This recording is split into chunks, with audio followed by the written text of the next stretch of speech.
नमस्कार, सुहासिनीज लाईफस्टाईलमध्ये तुमचे खूप खूप स्वागत आहे. मागच्या व्हिडिओमध्ये मी बेडरूमची डीप क्लिनिंग केली होती. आता ह्या व्हिडिओमध्ये मी किचनची डीप क्लिनिंग केलेली आहे आणि त्यासोबत हॉलही डीप क्लीन केलेला आहे. सगळ्यात आधी मी सर्व बरण्या खाली करून घेतल्या आणि त्यानंतर त्या डिशवॉश लिक्विडने घासून धुवून घेतल्या. त्यानंतर किचनमध्ये असलेले सगळे भांडे मी या प्रकारेच घासून घेतले. मी भांडे हे रात्रीच घासून घेतले होते, कारण सकाळी किचन नीट ऑर्गनाईज करता येईल म्हणून रात्री जरा वेळ काढून मी ही सगळी स्वच्छता करून घेतली. भांडे मी कशा प्रकारे घासले तर याचं शूट केलं नाही, कारण व्हिडिओ खूप मोठा झाला असता आणि भांडे स्पेशली मी कशा प्रकारे घासते त्यावरतीही व्हिडिओ आहे. तुम्हाला बघायचं असेल तर तुम्ही बघू शकतात. सगळ्यात आधी मी काचेची भांडी व बरण्या, बाऊल हे सगळं मी बाजूला काढून ठेवलेलं होतं. तर ते मी कोरडं झाल्यानंतर त्याला पुसून घेत आहे, कारण स्टीलच्या भांड्यांवरचा साबण हा दिसतो, पण काचेच्या भांड्यांवरती लागलेला साबण किंवा लिक्विडचं जे असतं राहिलेला अंश तो दिसत नाही, म्हणून मी कोरड्या कापडाने स्वच्छ पुसून घेत आहे. या ट्रॉलीत ठेवलेल्या बरण्या मी नियमित घासत असते, म्हणजे बरणीतला सामान संपला की लगेच मी ती बरणी घासून घेत असते, म्हणून त्या सगळ्या बरण्या स्वच्छ होत्या. फक्त मी ओल्या आणि कोरड्या कापडाने त्यांना पुसून घेतलं आणि बाकीची सगळी भांडी मी घासून घेतली होती. ट्रॉली स्वच्छ करण्यासाठी मी कोलिनचा वापर केला आहे. कोलिन त्यात मारून घेतले व या प्रकारे मी सगळ्या ट्रॉली स्वच्छ पुसून घेतल्या. ट्रॉली खराब झालेल्या नसल्यामुळे इझिली क्लीन झाल्या, पण जर तुमच्या जास्त ट्रॉली चिकट झालेल्या असतील, काळपट झालेल्या असतील तर डिशवॉश लिक्विडचाही वापर करू शकतात, किंवा मी जे तुम्हाला अनेक व्हिडिओंमध्ये ॲम्वेचे झूम लिक्विड जे दाखवलेले आहे त्याच्यानेही खूप छान ट्रॉली क्लीन होतात. त्याच्यातले लॅमिनेट व्हाईट नियमित राहते झूम लिक्विडमुळे, तर तुम्ही झूम लिक्विडचाही वापर नक्कीच करू शकतात. मी यावेळेस बरण्यांची जागा चेंज करायचं ठरवलं, म्हणून जी चमच्यांसाठी व वाट्यांसाठी जी ट्रॉली छोटी दिलेली आहे त्यामध्ये मी अशा प्रकारे ह्या लहान साईजच्या बरण्या ठेवल्या. या बरण्यांमध्ये खडे मसाले, वेलची, ओवा, जिरे असं लहान प्रमाणामध्ये भरलेलं आहे आणि बाकीचं भगवान श्रीकृष्णांना जो भोग लावते त्यासाठी मी या बरण्यांमध्ये वेगळं काढून ठेवते सगळं. तर त्याच्याही छोट्या बरण्या यामध्ये आहेत. त्यानंतर चमच्यांची जी ट्रॉली होती तिचा वापर जास्त होत नव्हता, कारण त्या ट्रॉलीमध्ये चमचे नीट मावत नाहीत. चमच्यांची साईज मोठी आणि ट्रॉलीतले चमचे ठेवण्याची जागा छोटी होते, म्हणून मग मी त्याचा वापर बाऊल ठेवण्यासाठी केला. त्यानंतर तुम्ही मला सगळेजण विचारतात काचेच्या बरण्या दाखवा, तर माझ्याकडे जेवढ्याही काचेच्या बरण्या आहेत तर त्या मी यामध्ये दाखवलेल्या आहेत. संपूर्ण किचन स्वच्छ करण्यासाठी मला जवळपास 2 दिवस लागले. त्यामुळे तुम्हाला या व्हिडिओमध्ये वेगवेगळे ड्रेस दिसत असतील, कारण स्वच्छता करताना मध्येच मुलींना ट्युशनला सोडवायला जा, नंतर घ्यायला जा, त्यामुळे मध्ये मध्ये गॅप येत होता या सगळ्या गोष्टींमध्ये. त्यानंतर मी काचेचे बाऊल आणि काचेचे जे 2-3 डबे आहेत माझ्याकडे ते या प्रकारे ट्रॉलीमध्ये ऑर्गनाईज केले, कारण मला सतत काहीतरी ट्रॉल्यांमध्येही सगळी भांडी बदल करायला खूप आवडतं. त्यानंतर हे जे पॅन्ट्री युनिट आहे त्याची अवस्था खूप खराब झालेली होती, तर त्याच्यातला बराचसा सामान मी बाहेर काढलेला होता आणि बराचसा काढायचा राहिला होता, तर तेही मी आता स्वच्छ करून घेत आहे. हे सगळं दोघंही पॅन्ट्री युनिट मी कोलिननेच पुसून घेतले, ओल्या आणि कोरड्या कापडाने. त्यानंतर किचन ओट्यावरती भरपूर पसारा झाला होता. हे सगळं आवरत मला परत रात्र झाली. मी हा सगळा पसारा यासाठी दाखवते की जे सगळं छान छान दिसतं तसं नसतं. त्याआधी खूप पसारा झालेला असतो, मग तो सगळा स्वच्छ करून घ्यावा लागतो आणि त्यानंतर मग खूप छान असं क्लीन किचन होऊन जातं. हे जे पॅन्ट्री युनिट आहे त्या मॅट टाकल्यामुळे त्याच्या खालचं लॅमिनेट हे छान स्वच्छ आणि व्हाईटच राहतं, म्हणून मी या पॅन्ट्री युनिटमध्ये सगळ्या ठिकाणी या मॅट्स टाकून घेतलेल्या आहेत. या पॅन्ट्री युनिट्सच्या प्रत्येक भागात मी पेपर टाकलेला होता, तरीही त्यावरती खूप प्रमाणात धूळ बसलेली होती. हा कपाटाचा जो वरचा भाग आहे, माझ्याकडे जे ऑल क्लीन लिक्विड आहे, मी या मागच्या व्हिडिओमध्ये खूप वेळेस दाखवले, यावेळेस दाखवत नाही आहे. तर त्या लिक्विडने पुसून घेतले आणि चिमणीचा जो वरचा भाग आहे, तर तिकडे बघा ऑइल लागलेलं असतं. तर मी ऑल क्लीन लिक्विड असं कॉर्नरला अगदी थोडं प्रमाणात मारलं, तर सगळं ऑइल न घासायची गरज पडता सगळं ॲटोमॅटिकली खाली वाहून आलं. तर त्यामुळे अगदी ही चिकटपणाची जी साफसफाई असते ती अगदी क्विक होते. किचनच्या चिकट टाईल्स कशा स्वच्छ करायच्या यावरतीही सेपरेट डीप क्लिनिंगचा व्हिडिओ आहे. मी त्याची लिंक डिस्क्रिप्शन बॉक्समध्ये देणार आहे. तुम्हाला बघायचं असेल तर तुम्ही नक्कीच बघू शकतात. आता दिवाळीसाठी किचन टाईल्स स्वच्छ करण्यासाठी काही जण लगेच लिक्विड नाही मागवू शकत, कधी कधी नाही भेटत. तर या टाईल्स चिकट स्वच्छ करण्यासाठी काय कराल, विनेगर घ्या. विनेगरमध्ये 1 चमचा डिश लिक्विड आणि 2 ते 3 म्हणजे जे विनेगरचं बूच असतं बॉटलचं, ते तितकं विनेगर घेऊन मिक्स करून आपली जी घासणी असते भांडे घासायची स्मूथ, तर त्या घासणीने टाईल्स स्वच्छ करू शकतात. चांगल्या प्रकारे टाईल्स निघतात. पण मी लिक्विड्सचा वापर का करते, कारण घंटो का काम मिनटोमध्ये जर होत असेल ना, तर हे सगळं करण्यासाठी खूप वेळ लागतो. हे साफसफाई या सगळ्या गोष्टी मेंटेन ठेवण्यासाठी.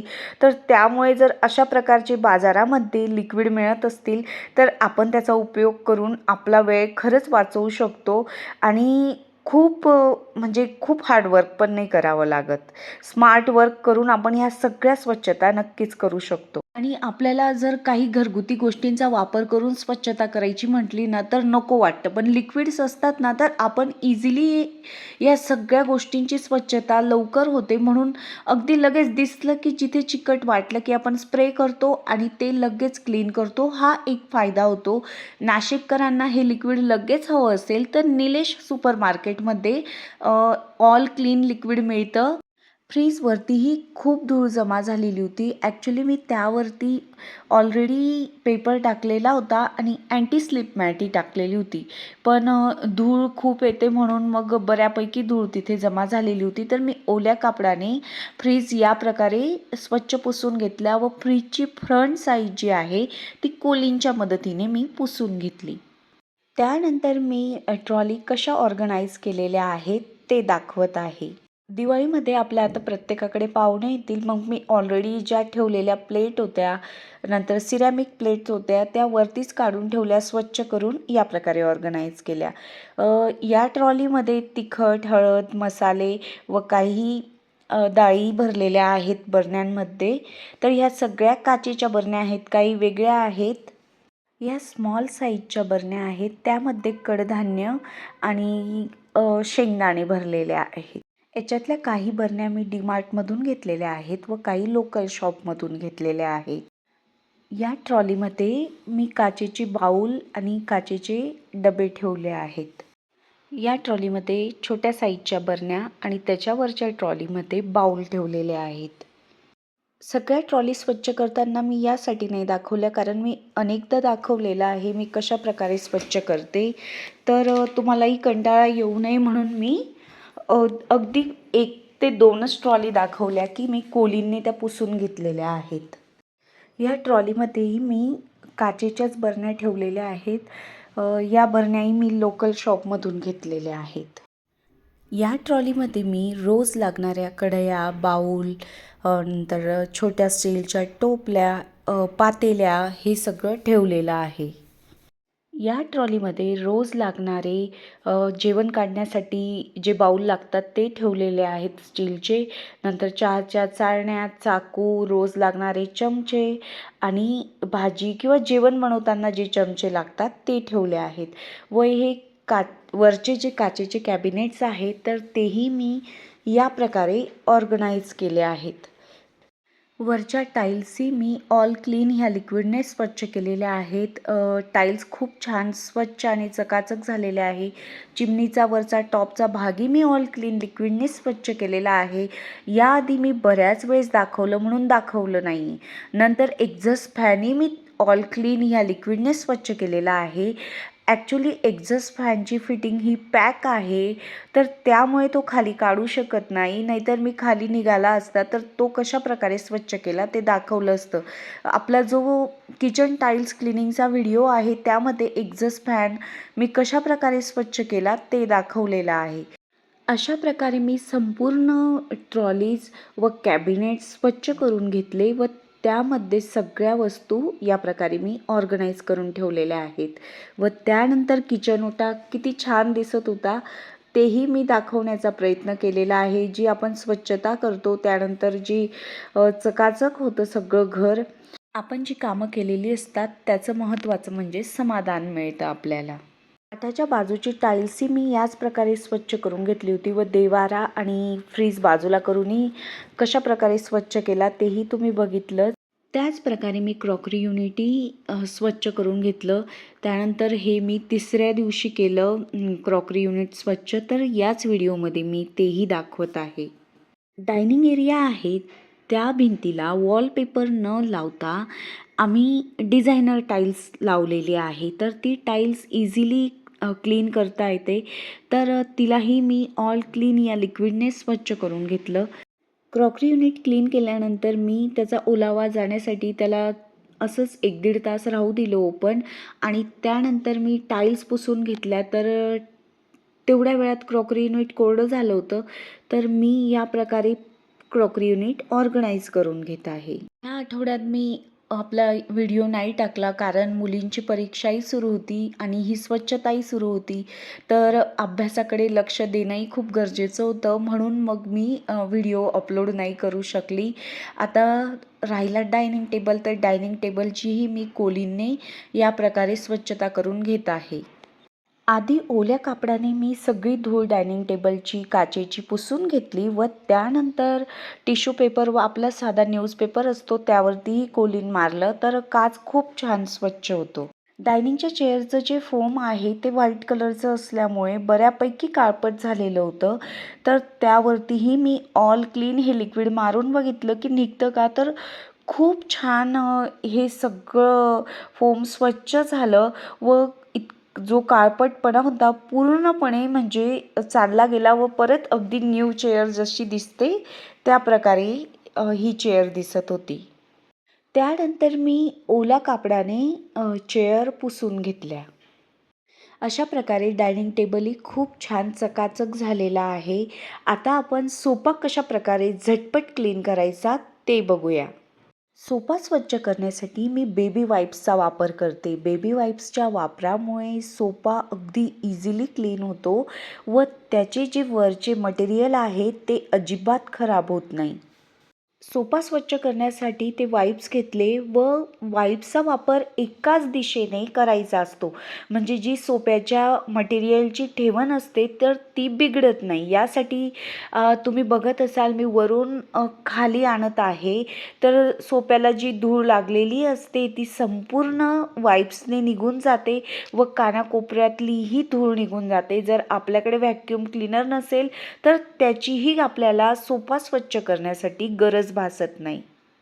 आणि सगळ्यात महत्त्वाचं म्हणजे हे वाईप्स आपल्या सोफ्याला निर्जंतुक करून टाकतात. तुम्हाला दिसत असेल किती काळपट झालेले आहेत वाईप्स. तर सोफा स्वच्छ करण्यासाठी ही खूप सोपी पद्धत आहे व सोफा डीप क्लीन कसा करायचा, खूप खराब सोफा झाला असेल तर त्याचा व्हिडिओही आहे, त्याचीही लिंक मी डिस्क्रिप्शन बॉक्समध्ये देत आहे.